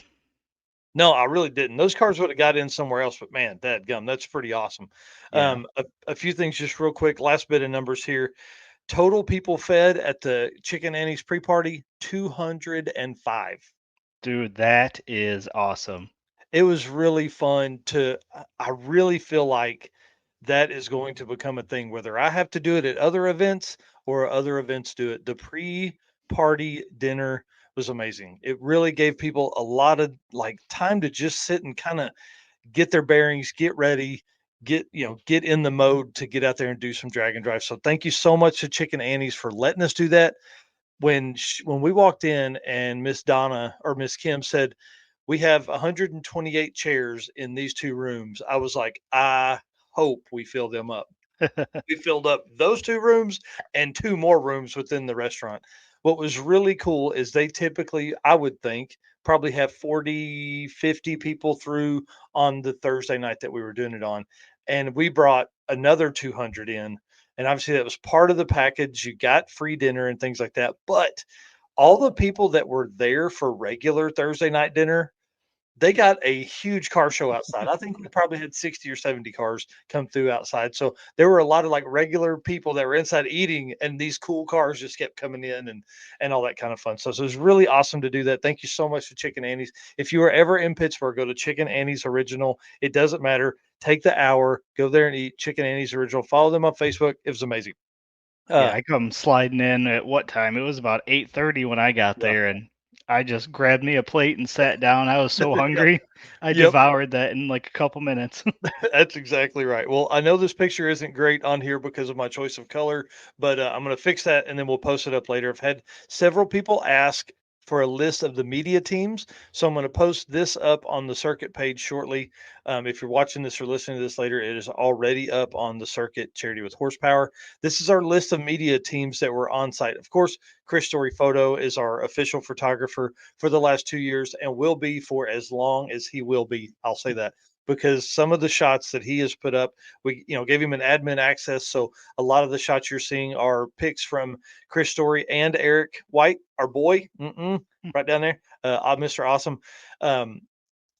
We had Chris Story Photo on there. We had 3G Video. Jesse Fox and his mom and dad were out taking photos. He actually ran the scooter race. That was really cool. Faux Dad Media was out, put together a go-kart race with Morrow Photography. Killed it. It was amazing. It was fun. Yeah. They took that from me, and I appreciate them handling that. That was great at the go-kart races. Johnny Allen Photography, Mr. got the media trophy because he took more than 10,000 pictures, dude. Yeah. 10,000 pictures. So Andy Johnny got a Allen, Andy got a sweet shot of the minivan. I mean, bro, let's be honest. He was on point all weekend. Yeah. 14 years old. He is going to be a force to be reckoned with within the for automotive photography. Trackside Media. Andy Savakinis came all the way from Pennsylvania to see and be at this event. Thank you so much, dude, for coming down. I hope you had fun. Morrow Photography, who we talked about a minute ago. Tim Gorley, who rode with you all weekend of Go Fast Productions. How was that? Did you have a good time with him? I'll be honest with you. At first, I'm a person that just likes to drive alone. I like to do my own thing. Whatever I want to do in the vehicle, I can do. Yeah. But when he approached me and said, "Hey, I'm by myself. You're by yourself. You guys, do you want to ride together?" And I'm like, "Yeah, why not? Yeah. Give it a shot." And man, we had so much fun. The shots that he got were great. Yes. Just the casual conversation in the car. Some of those drives were long, helping me get places because he was, kind of a regular in that area, helping me hit Walmart and, divide and conquer Every day. inside, divide and Every day conquer that I to needed get something. Yeah. to Yeah, get through I'm so Walmart. glad. And then just helping me with, questions that I had about, Mhm. camera stuff. And it ended up being awesome. We stayed up late editing pictures. It was a lot of fun. I'm glad that we ended up doing that, and I think that might be something going forward that I'll kind of change my thought process and Yep. and maybe have somebody ride with, because some of those roller shots he got There was nobody else, no other media was around us for those. So, Yeah. you know, Yeah. So next time he needs to drive some, like when you're getting rollers, he jump in the driver's seat, you get in the passenger, sling the door open, get some y- shots. yeah. Uh, Twisted Angle Garage, you guys can find some of the content on his YouTube channel. He was out there getting videos and that stuff. And of course, dude, how many pictures did you take? More than 2,500 or 3,000 or something like It, that? yeah, it ended up being it was a roughly 26, 25. Golly, dude, that's so awesome. And And I so had the camera for a week, 2 weeks at the most. two at the most. I mean, it's probably a Yeah. week. Yep. So that's, if you think about it, you start kind of doing the math, dude, that's more than 30,000 pictures taken along Route 66 and at Mocan Dragway and Ozark Raceway Park and Extreme Racing Center of Branson in the go-kart area. I mean, like, so many photos taken of this one event. I can't wait to see all the stuff that comes out. All of these people, and I'm going to put this full screen so you can take a screenshot real quick. All of these teams right here are already putting content out. There's already some albums that are coming out that you should be able to find pretty easily if you go to their channel. So take a chance, screenshot this right here. And I know Eric White has Drag Driver Pete next to him, but he's also posting on his personal Facebook page. And I'm sure some will end up on Motorsports Paparazzi, right? Yep, I think so. Yep, sweet. All right, well, that's exciting. And again, dude, I can't say thanks everybody enough. It was pretty awesome. Tim Gorley here saying all the late nights and early mornings. It was a blast. Yep. That's for sure, dude. It was pretty intense. Well, one thing I've done for more than 10 years, when we put a car event on, it is for charity in some sort of fashion. So $25 from every entry went directly to the Children's Haven of Southwest Missouri, plus all of the raffles, plus a portion of the shirt sales that were made. And then at the end of the day, at the end of Sunday, so I didn't have to take them home, and we got that extra bump. More than $800 went from shirt sales right into the Children's Haven bucket. But also, I want to give a huge shout out to David and Keaton Maxon and Red Hat Scotty. They were the first race of the event, which for us is a huge deal because that is what kicks off the event. It's always been somebody special or some trash talk. Somebody's been a part of this program for a long time. They kicked off the event and raised more than $600 by people gambling on the winner. Now, the way this works is if you say you threw 100 in, like David Maxon did, you would bet $51 on Keaton and 49 on Red Hat Scotty, and all of the gambling goes directly to the Southwest or the Children's Haven of Southwest Missouri. We also had huge shout out to Fro from Gearhead Perspective podcast. If you're not listening to that, you need to do that too. Listen, boy, jumped out, put on the Jungle Pam wig, turned his head around backwards, and wore some shorty shorts and raised almost $1,000 by backing people up in the lanes. Dude, Yeah, I'm that's doing it with him incredible. next year. I'm doing it with him next year. We're going to get out there and we're going to tag team this. We're going to back up girls the heck out of this thing. So I can't thank everyone enough. We raised more than $8,000 for the uh, for the Children's Haven of Southwest Missouri. I'll have a final number probably on Friday, and we'll make that post on the circuit Charity with Horsepower. And then our plan is to probably run that dollar amount and the rest of the donations up to them next week early.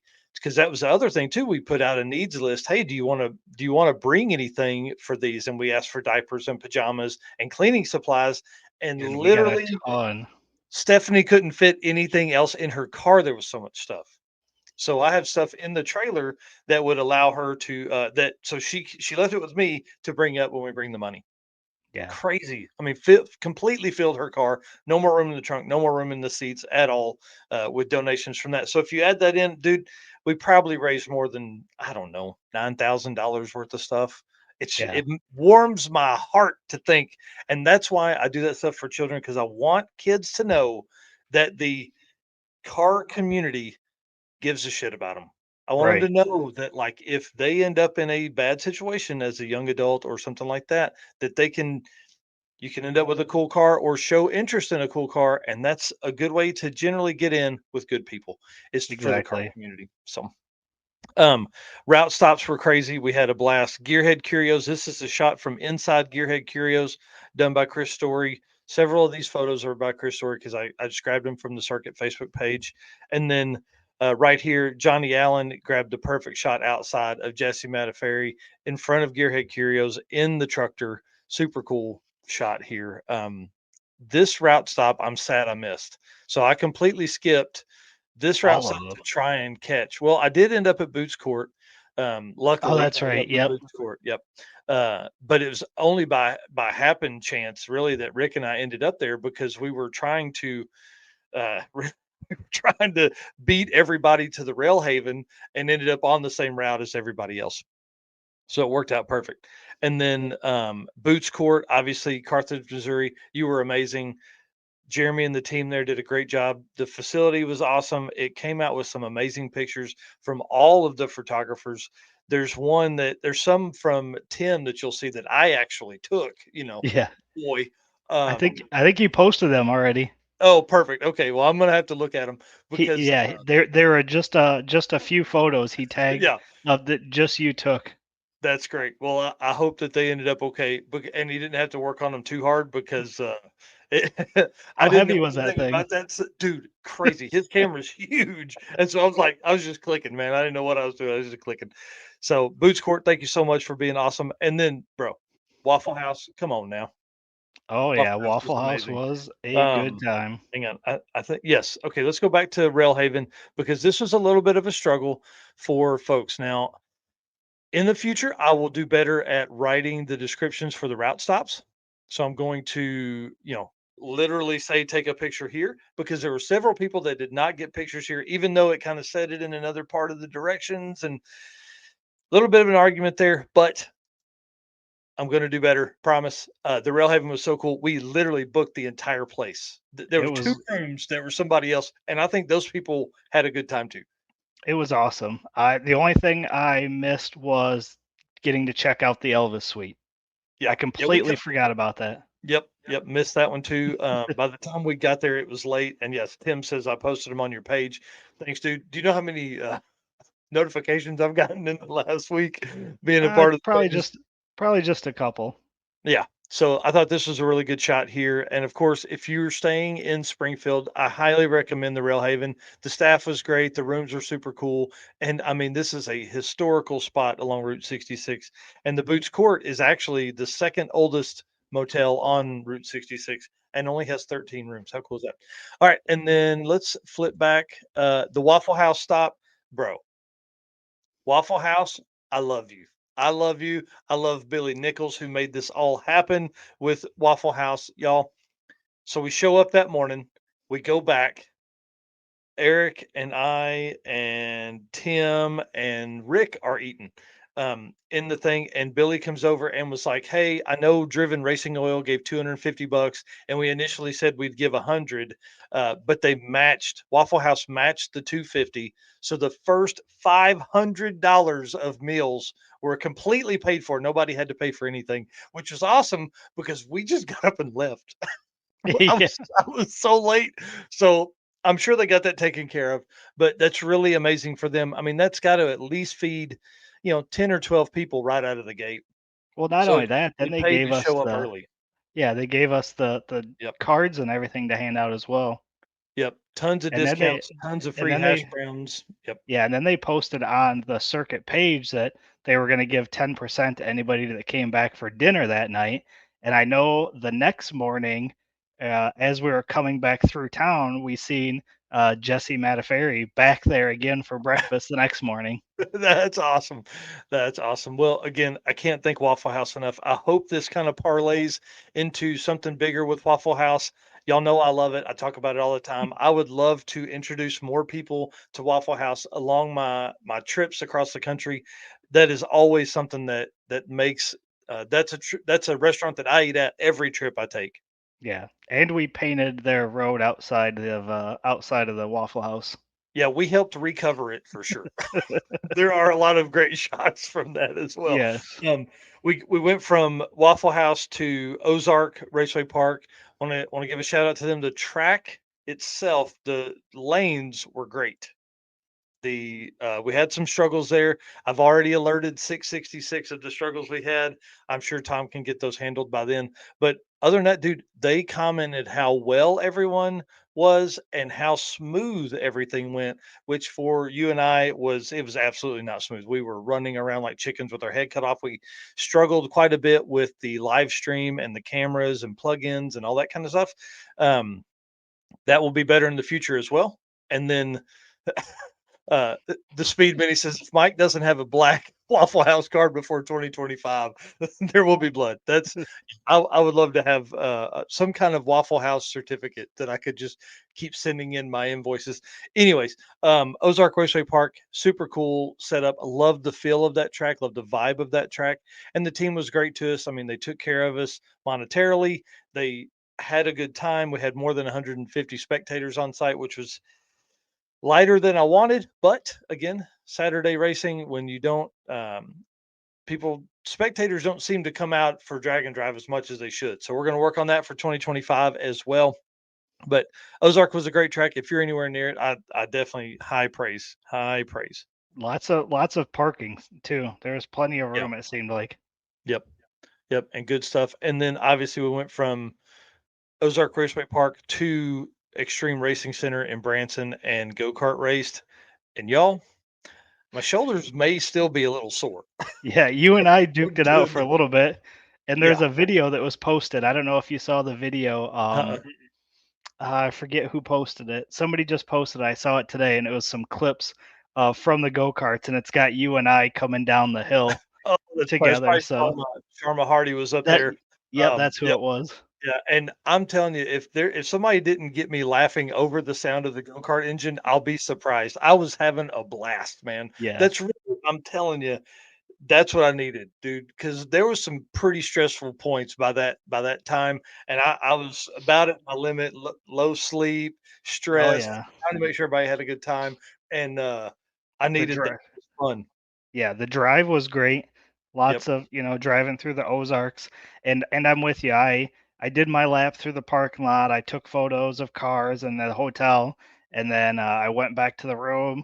I dumped all the photos back onto my hard drive, and I decided I'm putting the camera away for the night. I'm gonna go have fun. I was dragging at that point, but once I got on the go-karts and had a little bit of pizza, and I was Yep. ready to go for the rest of the night. Oh, you mean this pizza right here? Yeah. So Yeah. another big shout out to my wife, Melissa. I love you. You were amazing. She ran down, got the first round of 40 pizzas. They were gone in 4 minutes. Well, I staggered it for like an hour and a half. She called Domino's and was like, "Please, you've got to get these done. These pizzas are gone." She got no pizza from that. I got no pizza from that. I don't think you got any pizza from the first round. No. And she went right back and waited on another 35 pizzas. So we again, Chicken Annie's free meal for everybody. Domino's pizza on the go-kart night, free meal for everybody. And then we paid for, we covered $500 worth of breakfast at Waffle House on Saturday. I'm not like a huge foodie person per se, but I like to eat, especially with a lot of my race car friends. So Well, and the thing is too, fun. at least for me, throughout the day at the track, I would forget to eat. So Yeah. if we didn't grab something in the morning, I wasn't eating until dinner, and by then, it was late. Chris Story's comment here: go-kart racing is the best thing that's happened at a drag and drive in a long time. I 100% agree. That was a ton of fun. Well, I thank you all for that. Thank you all for the kind words and all that kind of stuff. It really means a lot because there was a lot of thought that went into that. My wife and kids and I drove up in January and raced go-karts in Branson to see which ones we wanted to race and talk to all those people. So I mean, there's a lot of time put into all that, and I appreciate that. It was it was pretty amazing to see so many people having so much fun. You know, Yeah, Chris Hogan and Morrow, I can't remember her first name. They put together a media race, which was really cool. I mean, they worked with the manager's name was Grace. They worked with her to get it sectioned off to where we could do our own thing. Like it yeah. was just like 10 media people out there at one time racing.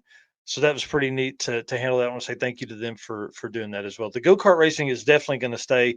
We're we're probably going to go a different route, like drive route next year. And so I'm working on that already. But wherever we go, we'll have some kind of go-karts, no matter what, because it was Yeah. awesome. We Yeah. we had a blast. It's crazy, dude.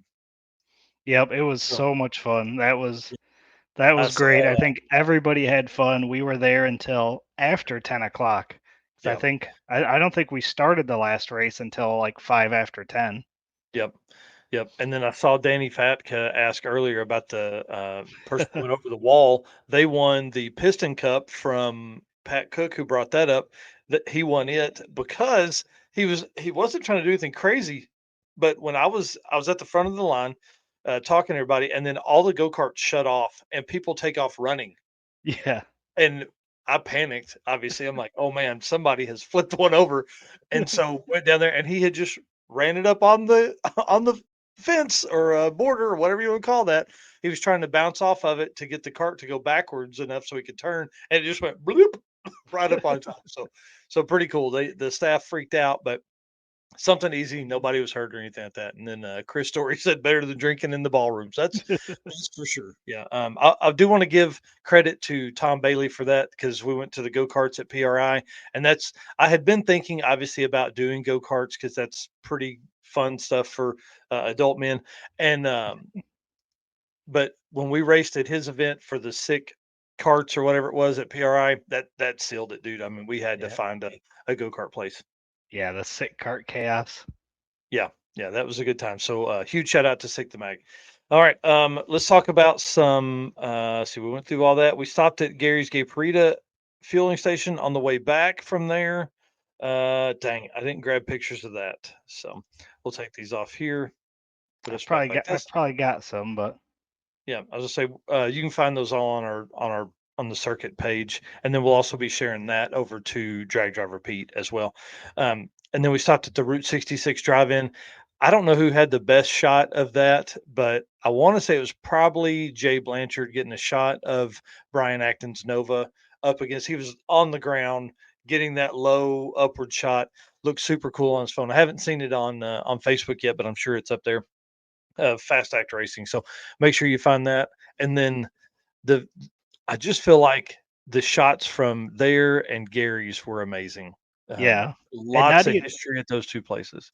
Yeah, and not only just the Route 66 drive-in, we had an impromptu route stop just up the hill from there where the Oh kid yeah. was out there with the little kid was out there with a burnout sign. So they Oh also really? they also repaved the road. I mean, it couldn't have been more than a few blocks down the road. There was a I got a picture of the place and the road. Um, but Perfect. yeah, there was another Route 66 place there, and it was actually friends of Tim's. They had a bunch of slammed full-size trucks, and Oh cool. they were all parked on the side of the road, and there was a young kid with a sign saying, "Burnouts welcome." So That's if awesome. there's a kid holding a sign that says "Burnouts welcome," burnouts will be done. Yeah, if you don't do that, you're in trouble. And then a couple talking points here. I want to give a huge shout out to Felicia Smith, Felicia and Aaron for putting together a opportunity for us to talk to kids at the CTEC at the Pittsburgh, Kansas High School. That was really cool. Rick Dodge and I drove over and got to talk to the afternoon class. And I don't know if any of those kids heard anything that we were talking about, but two of the kids ended up at Chicken Annie's Thursday night driving around looking at cars. I mean, that's got to say something. But it allowed us to kind of, I mean, tell a little bit of a story about how you don't have to turn wrenches on cars. You don't have to sell cars. If you're into cars, there's a lot of opportunity. We talked about this a couple weeks ago within the office, within, building cars, all that kind of stuff. So it gave us a chance to kind of tell those kids all about all of that. And Rick really gave a good perspective on it because he comes from the safety side and how all of that stuff works. And you can become part of the car community on another level other than just working at a shop turning wrenches. So it's pretty neat. A couple cars that sadly broke. Jeff Merrick actually won the spirit of the circuit by replacing both head gaskets in the Mocan parking lot, and then still getting to the end of the event. So huge shout out to that dude. Super Yeah, clean at Grand National. I got a picture of the ATV pulling them back down the return road. Nice. Nice. That's awesome. Chris Paget hurt the transmission in the car. Patrick Melson, same class gasser hot rod power adder, actually created a new rule that we will use moving forward called last man standing. So he made passes at Ozark. The other two people in his class did not. So that's the way it goes sometimes. But that was kind of a new drama rule to kind of have to figure out. Like, I mean, nobody in the class finished, but we Right. had the trophies made. It's not like I'm going to throw the trophies away. So last man standing. I think it makes sense. Yeah, I Um, do too. and then Heidi Brown sadly blew up the engine in the Hellcat in the Durango. Man, it was puffing white smoke bad. I've got a video I'm going to post up later. Nico Christoferi, dude, 27 passes on Saturday. He was an animal, absolute animal. Jonathan Stonecipher got the monkey off of his back and finished his first drag and drive event in 4 attempts. Exciting. And he did it in the Nova. So that's even better. It's even a huger win. Yeah. You want to talk about the scavenger hunt a little bit? Yeah, I mean, we kind of talked about it a little bit earlier and how much fun that brings. I didn't actually get to see what was on the list. Um, I remember last year, there was being handcuffed by an officer was on there and Yep. some pretty wild stuff. But again, the amount of busy that we were, I never even got to see the checklist. But Yep. it ended up being in a tie, which I don't think any of us expected that to No, happen. not at So. all.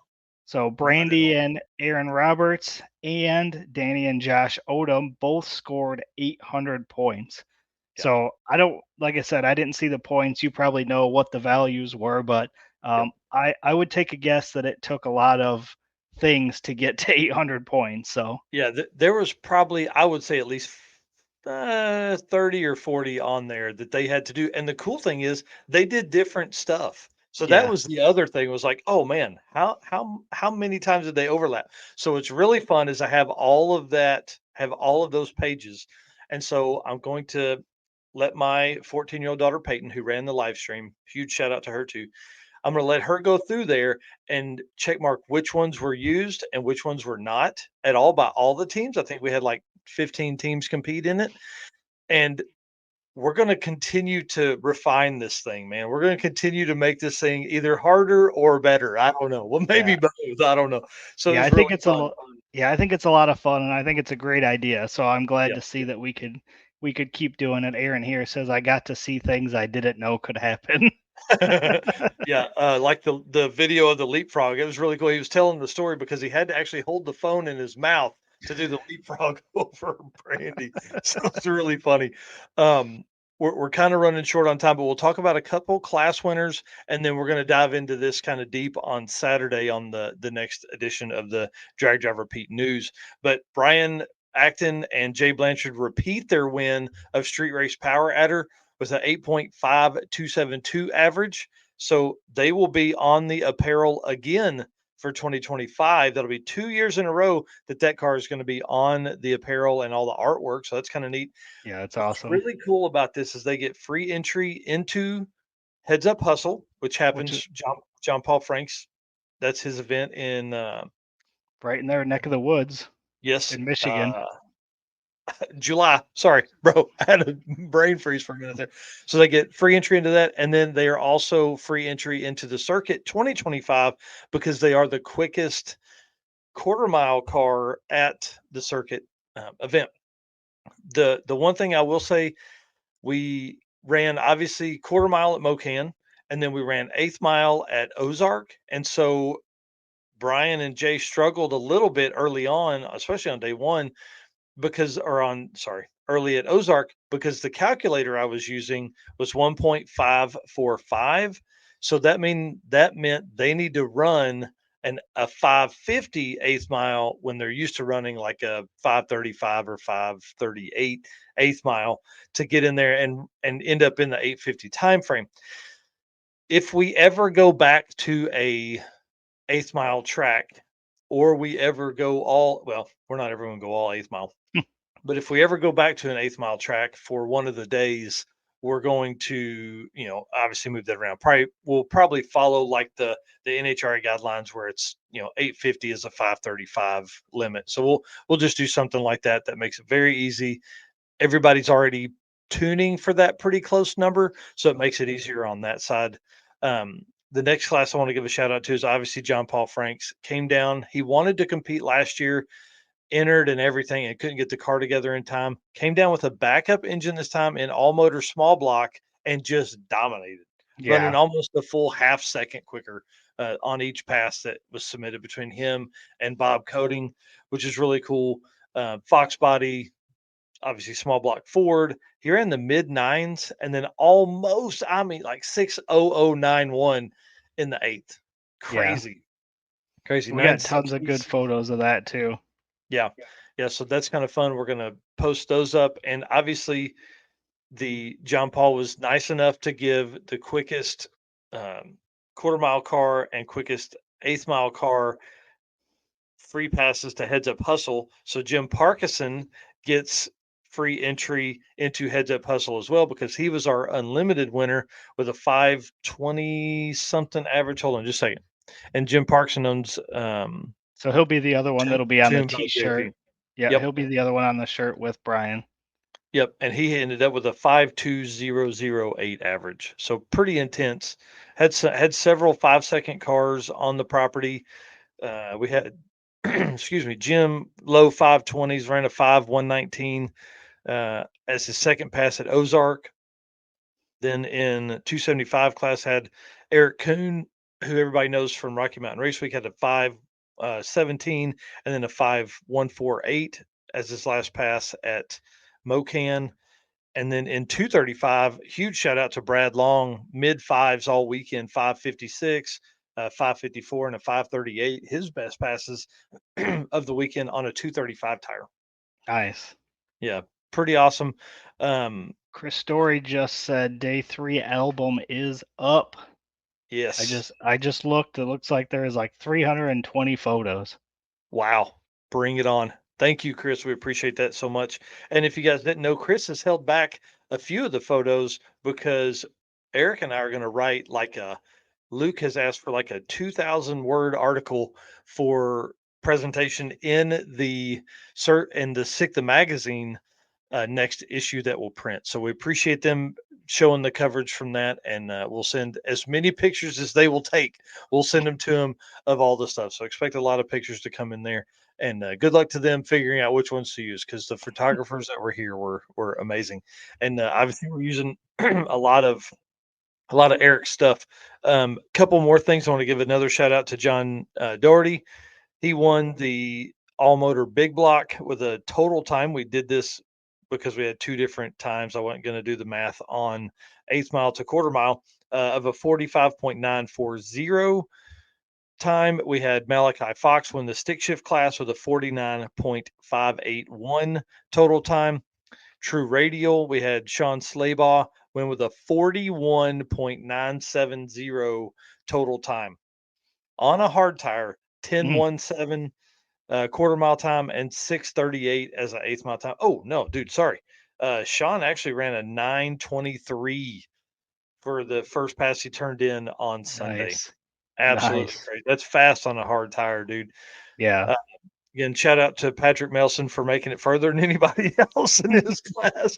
And then Bob Larson won the Gasser Hot Rod naturally aspirated with a 49.104 total time, running 11 twos, most of the quarter mile on 7 threes and the 7.225 eighth mile stuff from there.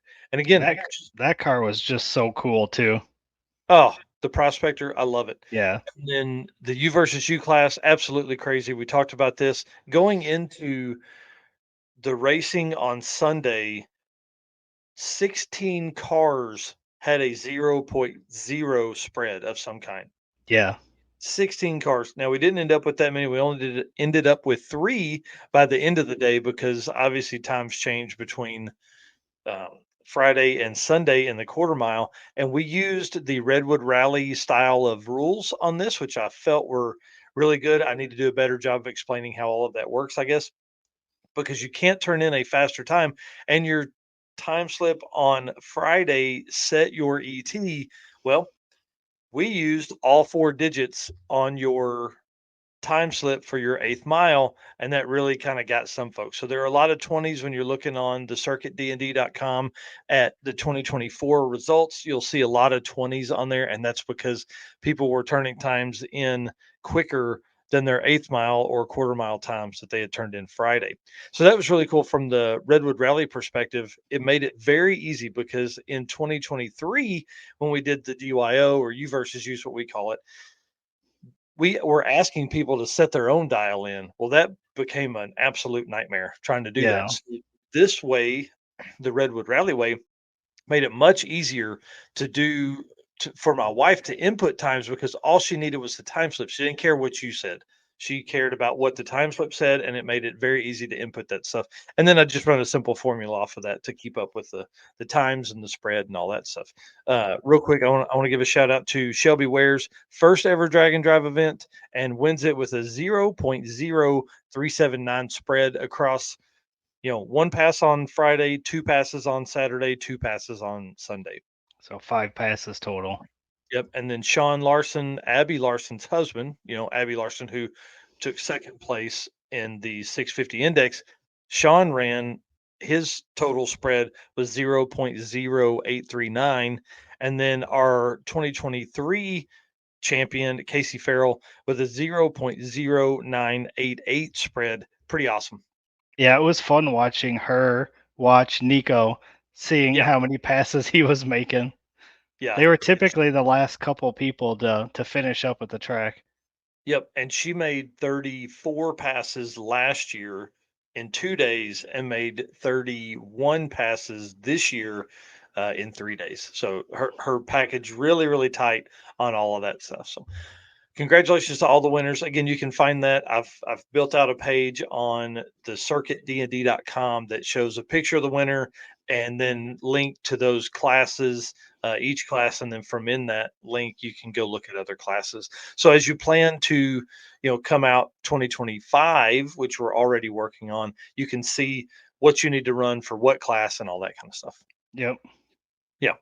All right. Well, I think that wraps our show, dude. Right at 2 hours. That's pretty awesome. We're getting pretty decent at this. Yep. Drawing that out. So if you want to end us out here with the race car friends and thanking them, we'll shut this thing down. Absolutely. Like we've been saying all night, guys, comments were great. Seeing everybody in here comment about how great the event went, that really helps keep us motivated, and we appreciate it. So thank you guys for being in here, making comments, coming out to the circuit, supporting us and doing this. And again, we can't do it without you guys and the sponsors: Summit Racing, Driven Racing Oil, MAHLE Motorsports, Car Chains 3D, Howard's Cams, Performer-Built Transmission, Sweet Patina, Racing Junk, and our newest media partner, PowerTube TV. Thanks, guys. We will see you all on Saturday morning. All right, guys. See ya.